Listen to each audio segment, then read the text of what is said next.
Hello food lovers, welcome back to our channel. నేను మీ రాణి Eramsetti. Friends, ఈరోజు recipe రవ్వ బోండా అండి. రెగ్యులర్గా చేసుకునే రవ్వ బోండా కాదు, చాలా కమ్మగా టేస్టీగా ఉండటమే కాకుండా హెల్దీగా కూడా ఉంటుంది. ఆ ప్రాసెస్ అంతా చూద్దాం. వీడియోని స్కిప్ చేయకుండా చూడండి. డైలీ ఇడ్లీ పిండితో ఇడ్లీ చేస్తూనే ఉంటాం. పిల్లలకి డైలీ ఇడ్లీ పెడుతూ ఉంటే బోర్గా ఫీల్ అవుతూ ఉంటారు. అలాంటి వారి కోసం నేను చూపించబోయే బోండాని ఒకసారి చేసి పెట్టండి. చాలా చాలా టేస్టీగా తింటారు. మనం ముందు రోజున ప్రిపేర్ చేసుకున్న ఇడ్లీ పిండిని వాడుకున్న తర్వాత గిన్నెలోకి ఇలా పెట్టుకుని ఫ్రిడ్జ్లో స్టోర్ చేసుకుంటూ ఉంటాం కదా, అలా మిగిలిన పిండితో ఇప్పుడు బోండా అనేది చేసి చూపించబోతున్నానండి. దీనిని తీసుకున్నాం కదా, ఇప్పుడు ఒక మిక్సింగ్ బౌల్ తీసుకుని పిండిని కొలిచి తీసుకుందాం. ఏదైనా ఒక కప్పుతో ఇలా పిండిని కొలిచి తీసుకోండి. మీకు కావలసినంత పిండిని తీసుకోండి. నేను 2 కప్పుల ఇడ్లీ పిండితో ఇంగ్రీడియంట్స్ అనేది కొలత అనేది చెప్పబోతున్నానండి. 2 కప్పుల ఇడ్లీ పిండిని కూడా మిక్సింగ్ బౌల్లోకి వేసుకున్నాం కదా. ఇప్పుడు నెక్స్ట్ చూపించబోయే ప్రాసెస్ని కూడా వీడియోని స్కిప్ చేయకుండా లాస్ట్ వరకు చూడండి. ఇంగ్రీడియంట్స్ అన్నీ కూడా క్లియర్గా అర్థమవుతాయి. మనం ఏ కప్పుతో అయితే ఇడ్లీ పిండిని కొలిచి తీసుకున్నామో అదే కప్పుతో 2 కప్పుల పిండికి ఒక 1/4 కప్పు వరకు అటుకులు తీసుకోండి. అరకప్పు వరకు మైదా పిండిని తీసుకోండి. అలాగే సన్నగా కట్ చేసుకున్న ఉల్లిపాయని, పచ్చిమిర్చి ముక్కల్ని, అల్లం ముక్కల్ని, కరివేపాకుని కూడా తీసి పక్కన పెట్టుకోండి. ఇప్పుడు అటుకులు చూద్దాం. అరకప్పు వరకు మైదా పిండిని తీసుకోండి. మైదా పిండి ప్లేస్లో గోధుమ పిండి అయినా యాడ్ చేసుకోవచ్చండి. ఉల్లిపాయ ముక్కలు మాత్రం ఇలా సన్నగా నేను చూపించిన విధంగా స్లైసెస్ లాగా పొడవుగా కట్ చేసుకోండి. అలాగే మీ ఘాటుకి తగ్గట్టుగా కొన్ని పచ్చిమిర్చి ముక్కల్ని, సన్నగా కట్ చేసుకున్న అల్లం ముక్కల్ని తీసుకోండి. కొన్ని కరివేపాకులు కూడా తీసుకోండి. ఇప్పుడు ఇడ్లీ పిండి బోండా అనేది మరింత టేస్టీగా హెల్దీగా ఉండటం కోసం ఒక కట్ట పాలకూరని శుభ్రంగా ఎక్కువగా వాటర్తో కడిగి సన్న సన్న ముక్కలుగా కట్ చేసుకుని పక్కన పెట్టుకోండి. ఇప్పుడు మనం అటుకులు తీసుకుని ఇలా కళాయిలో వేసుకున్నాం కదా. ఇప్పుడు ఈ కళాయిని స్టవ్ ఆన్ చేసి ఫ్లేమ్ సిమ్లో పెట్టుకుని డ్రై రోస్ట్ చేసుకోండి. అటుకులు అనేవి పచ్చి వాసన పోయేంత వరకు కూడా లైట్గా ఫ్రై చేసుకోండి. ఫ్లేమ్ మొత్తం తగ్గించి మాత్రమే అటుకుల్ని ఫ్రై చేసుకోండి, లేదంటే మాడిపోయే ఛాన్స్ ఉంటుంది. అటుకులు కరెక్ట్గా ఫ్రై అయ్యాయో లేదో ఇలా కొన్ని అటుకుల్ని తీసుకుని విరిచి చూసినట్లయితే కొంచెం మెత్తగా ఉన్నట్లు అనిపిస్తే మరొక నిమిషం పాటు ఫ్రై చేయండి. ఇలా మనం అటుకుల్ని పట్టుకుని విరిచి చూసినట్లయితే ఇలా పౌడర్ లాగా వచ్చాయి కదా. ఇలా వచ్చాయి అంటే కరెక్ట్గా ఫ్రై అయినట్లేనండి. స్టవ్ ఆఫ్ చేసుకుని వీటిని బాగా చల్లారనివ్వండి. బాగా చల్లారిన తర్వాత ఈ అటుకులన్నీ కూడా మిక్సీ జార్లో వేసుకొని సన్నటి రవ్వలాగా గ్రైండ్ చేసుకోండి. మరీ మెత్తని పిండిలాగా అవ్వాల్సిన పని లేదండి.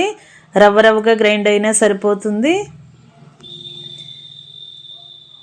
ఈ అటుకుల్ని రవ్వ బోండాలో యాడ్ చేసుకోవటం వల్ల బోండాకి టేస్ట్ అనేది చాలా చాలా బాగా రావటమే కాకుండా బోండా అనేది పైకి క్రిస్పీగా టేస్టీగా వస్తుంది. ఇలా సన్నని రవ్వలాగా గ్రైండ్ చేసుకున్నాం కదా, ఇదంతా కూడా పక్కన పెట్టుకోండి. ఇప్పుడు ముందుగా మనం కొలిచి పెట్టుకున్న ఇడ్లీ పిండిని చూద్దాం.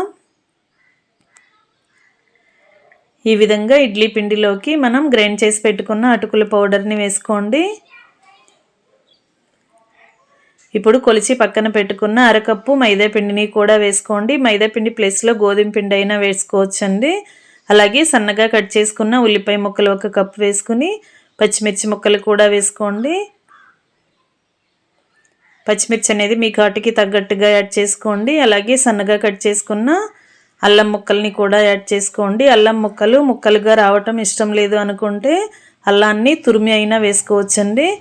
అలాగే కొన్ని కరివేపాకును కూడా రెబ్బల్ని కూడా వేసుకుని ఒక 1/2 టీ స్పూన్ వరకు జీలకర్రని యాడ్ చేసుకోండి.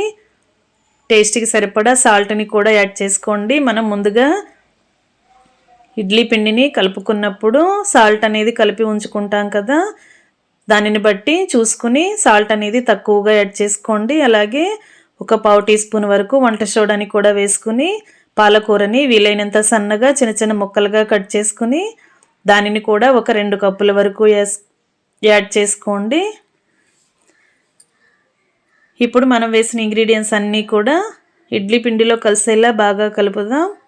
ఫ్రెండ్స్, ఛానల్ని ఫస్ట్ టైం వాచ్ చేసిన వారు సబ్స్క్రైబ్ చేసుకుని పక్కనే ఉన్న బెల్ బటన్ క్లిక్ చేయటం మాత్రం మర్చిపోకండి. నేను పెట్టబోయే రెసిపీస్ అన్నీ డైలీ చూడండి. నచ్చిన రెసిపీస్ని కుక్ చేసి ఫ్యామిలీకి సర్వ్ చేయండి.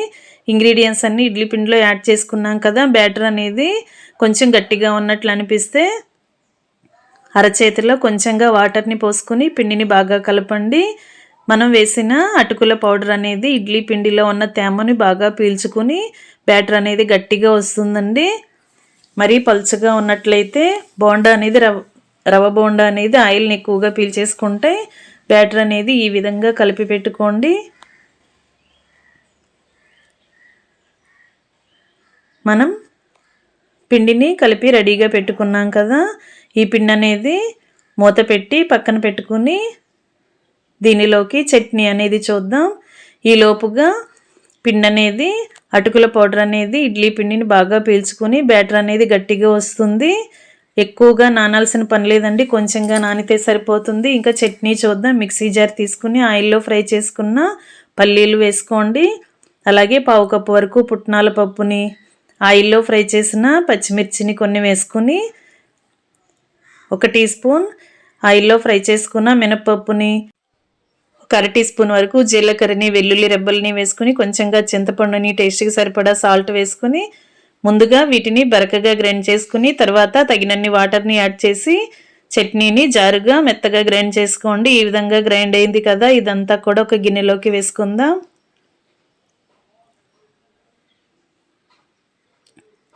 పల్లి చట్నీ రెడీ అయిపోయింది కదండి. దీనికి పోపు వేసుకుని చట్నీని ఒకసారి టేస్ట్ చూసుకోండి. సాల్ట్ కానీ మీ టేస్ట్కి తగ్గట్టుగా లేకపోతే యాడ్ చేసుకుని గిన్నెను పక్కన పెట్టుకోండి. ఇప్పుడు ముందుగా కలిపి పెట్టుకున్న పిండిని తీసుకుని స్టవ్ ఆన్ చేసి కళాయి పెట్టుకుని డీప్ ఫ్రైకి సరిపడా ఆయిల్ పోసుకుని ఆయిల్ కాగిన తర్వాత చేతిని వాటర్లో తడుపుకుంటూ కొంచెం కొంచెంగా పిండిని తీసుకుంటూ ఇలా ఆయిల్లో మనకి కావలసిన సైజులో బోండాలాగా వేసుకోవటమే. చిన్న చిన్న పునుగుల్లాగా వేసుకోవచ్చు, లేదంటే హోటల్ స్టైల్లో పెద్ద సైజులో బోండాలాగా అయినా వేసుకోవచ్చండి. ఈ విధంగా క్రిస్పీగా ఫ్రై అయిన తర్వాత ఆయిల్ నుండి తీసేయండి. ఇదే విధంగా మిగిలిన పిండిని కూడా బ్యాచెస్ వైజ్గా డీప్ ఫ్రై చేసుకుని సర్వ్ చేసుకోవటమే. వేడివేడి పాలకూర రవ్వ బోండా రెడీ అయిపోయిందండి. వీటిని టొమాటో చట్నీ కానీ, కొబ్బరి చట్నీ కానీ, పల్లీ చట్నీ కానీ ఏ చట్నీతో అయినా కూడా సర్వ్ చేసుకోవచ్చు. టేస్ట్ అనేది చాలా చాలా బాగుండటమే కాకుండా హెల్త్కి చాలా మంచిది. ఖచ్చితంగా ట్రై చేయండి. Thanks for watching. నేను మీ రాణి ఎర్రంశెట్టి.